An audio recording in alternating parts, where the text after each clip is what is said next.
Well, I would say yesterday was a very successful shopping day. In fact, I'm a little bit embarrassed, but I did not even film a thing, even though I told y'all I would take you along with me. And what I was pondering this morning was, what does that say about me? Not in a harsh way. I'm not dogging myself. I'm just always reflective and interested about why we do what we do. And I think to some degree it's really about the get it done mentality that I have, right? I absolutely love to play, but I always believe you got to pay if you're going to play. And so I had to pay yesterday. Shopping is not my thing. I don't love shopping. I do love having things for the kiddos for Christmas, but shopping is not fun for me. So I got as much done because I'm a get her done gal, and got as much done as I could yesterday. And then I went home and crashed to the Airbnb that I'll show you. And today I'm like, okay, now just a few more things and then let's go home. So this is the Airbnb I stayed at last night, and it's really nice, cute little space.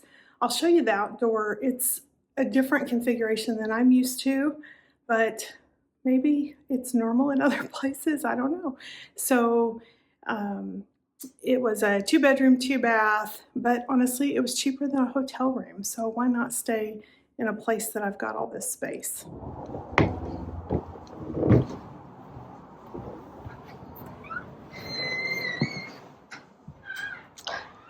This is a really cute, clean, and very minimalist vibe place, and it suited me just fine for a night. I really liked it. Didn't really do much here though, because I spent most of my day out shopping. I think they've got a plant problem there, but here's one of the bedrooms. Really cute. And all of the buffalo or bison.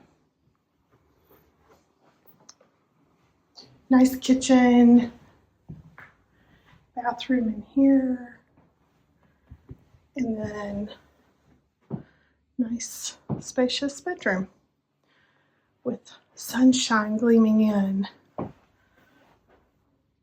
Big closet.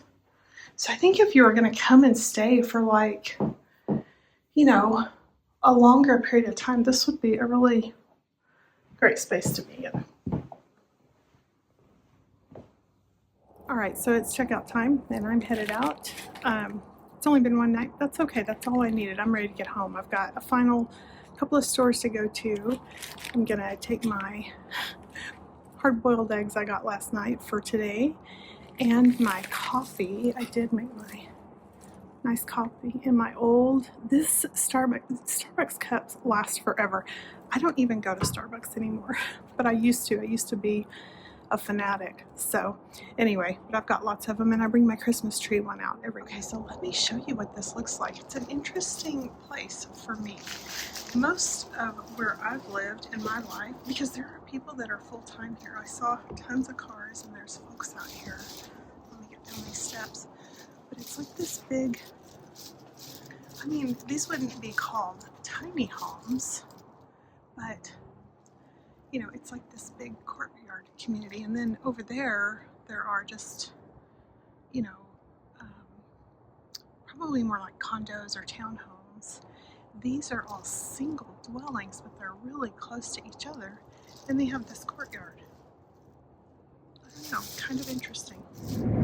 Now here's the other thing I know about me.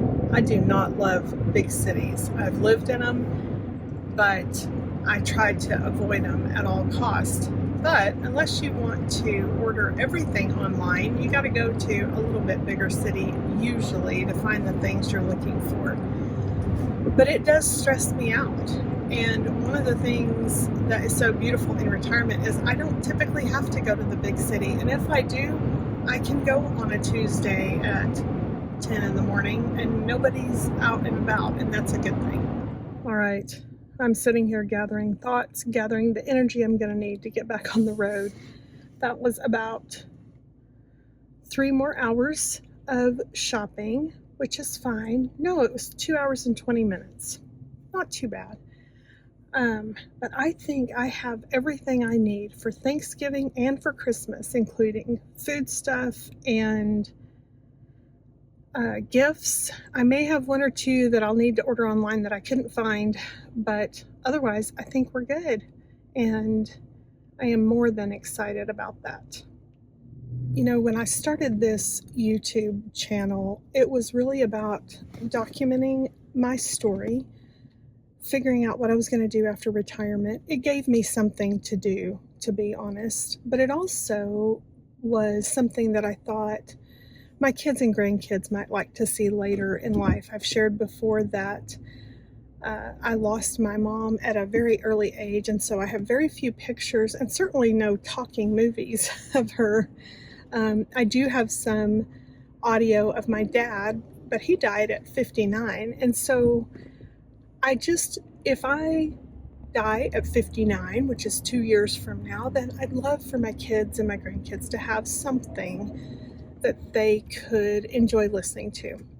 But if I'm honest, the other thing I was hoping for was to start some kind of community of people like me, retired individuals who were used to charging hard, going fast, doing big things, and we're struggling to figure out what this next season, this next retirement season looked like.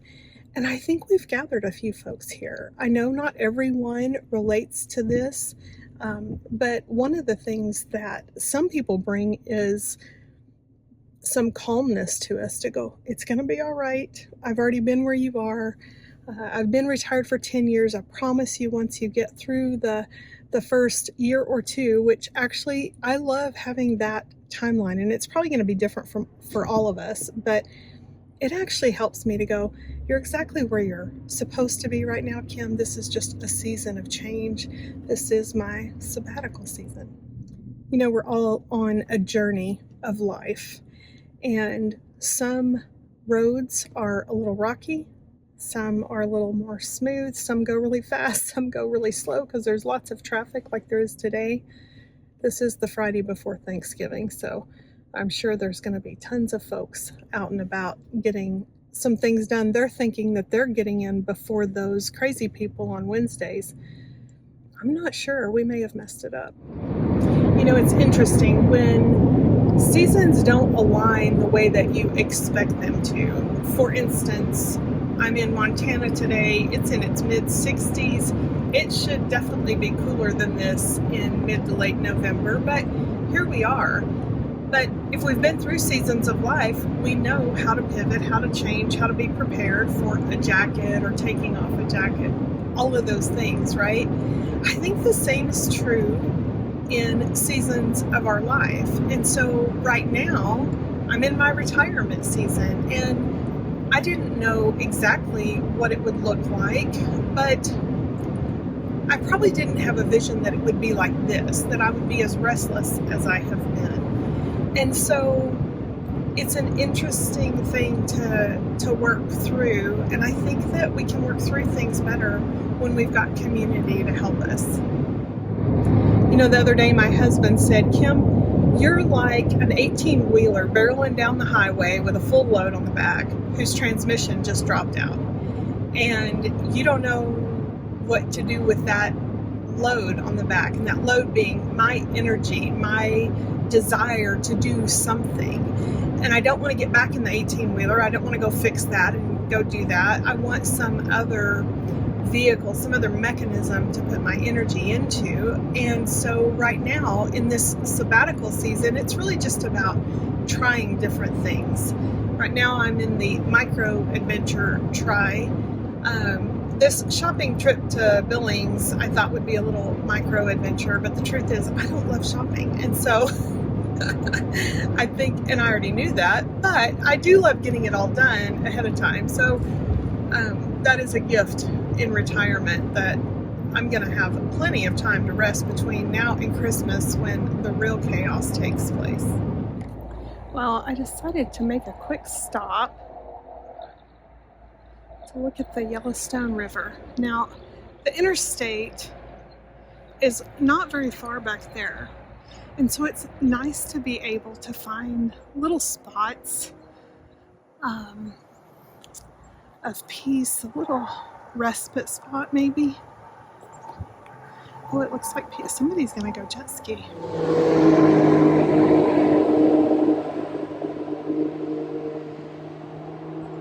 They've got some hunting gear on, so maybe that's what they're doing. But what a beautiful place to be able to just stop off on a quick ride. What a beautiful spot to be able to just stop and rest for a minute, take a quick little walk. I'm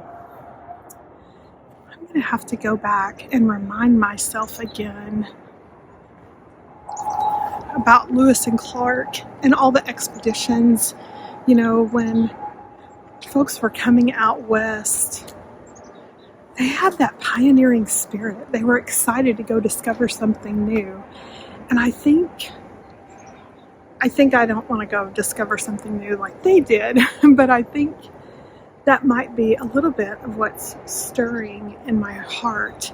What is new to go see and discover for me?